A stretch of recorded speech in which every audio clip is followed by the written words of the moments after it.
One of the most common questions I get is about how do I grow my real estate business? Let me dive into it just a little bit.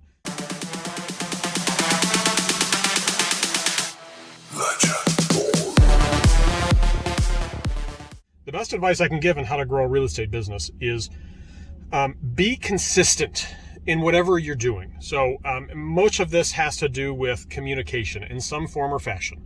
Now that can be through social media. It can be through targeted mailers. It can be through email. It can be any of these things. And in a perfect world, all of them.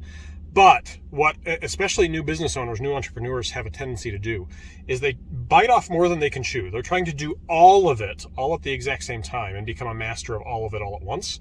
And what they end up doing is they end up being good at none of it. And so they just wind up just not doing it, right? Because they don't want to put out content that's bad, or they don't want to, not be proficient at what it is they're doing. And because they've decided to master nothing, they just go and try to do it all at once. They're good at nothing and they end up just dropping it, right? And so they lack consistency. So what I recommend to folks is choose an avenue. If you've got a background in something, obviously that's the way to go. For me, I was a cop before I got into real estate, so I didn't have any kind of business background or marketing background necessarily. What I knew was relationships, and so I just went deep on that.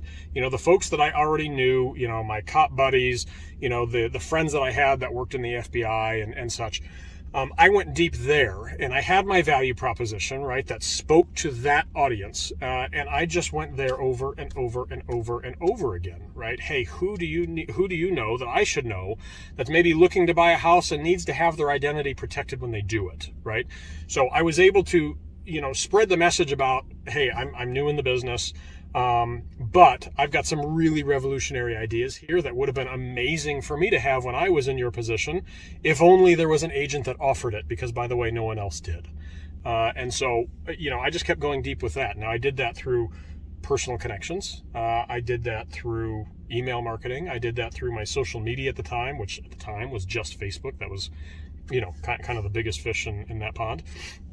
But I kept on that message, and you figure that you've got to be consistent with it. And so as I did that, I began growing a book of business through the folks that were interested in working with somebody like me that had the experiences that I had and had the knowledge of being from the law enforcement realm, right? That's really important to a lot of folks.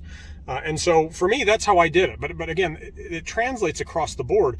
To grow a business, you've got to be just consistent. You can do it consistently through holding open houses, right? You do 2 open houses every single week. Not every open house is going to be a grand slam home run. There's going to be some open houses you hold where 0 people show up, and you just goose egg, and it is what it is. But there's also going to be other open houses where you hold them and you've got 15 groups of people come through. 4 of them are people that decide they want to work with you. So there are going to be some where you knock out of the park. There are going to be some that are just total flops. But the idea is that it's the law of averages. If you do anything consistently enough, over time it averages out to being a really productive activity. But if you try to take on too much all at once, you're going to wind up ultimately being satisfied with nothing that you're doing because you're not mastering anything, and you're going to just stop. And so, the best answer I can give, how do you grow a business, is be consistent in whatever direction you decide to go. Just keep going. 10x the amount of activity you're putting into that one thing. Because I'll tell you, even if you're not doing it well up front, even if you have no mentors and no guidance, if you 10x your activity, you're not going to get worse. You're going to get better, right, over time.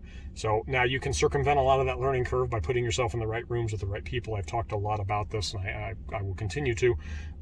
You can circumvent a lot of the learning curve, but even if you have none of that, you can still succeed. Legend.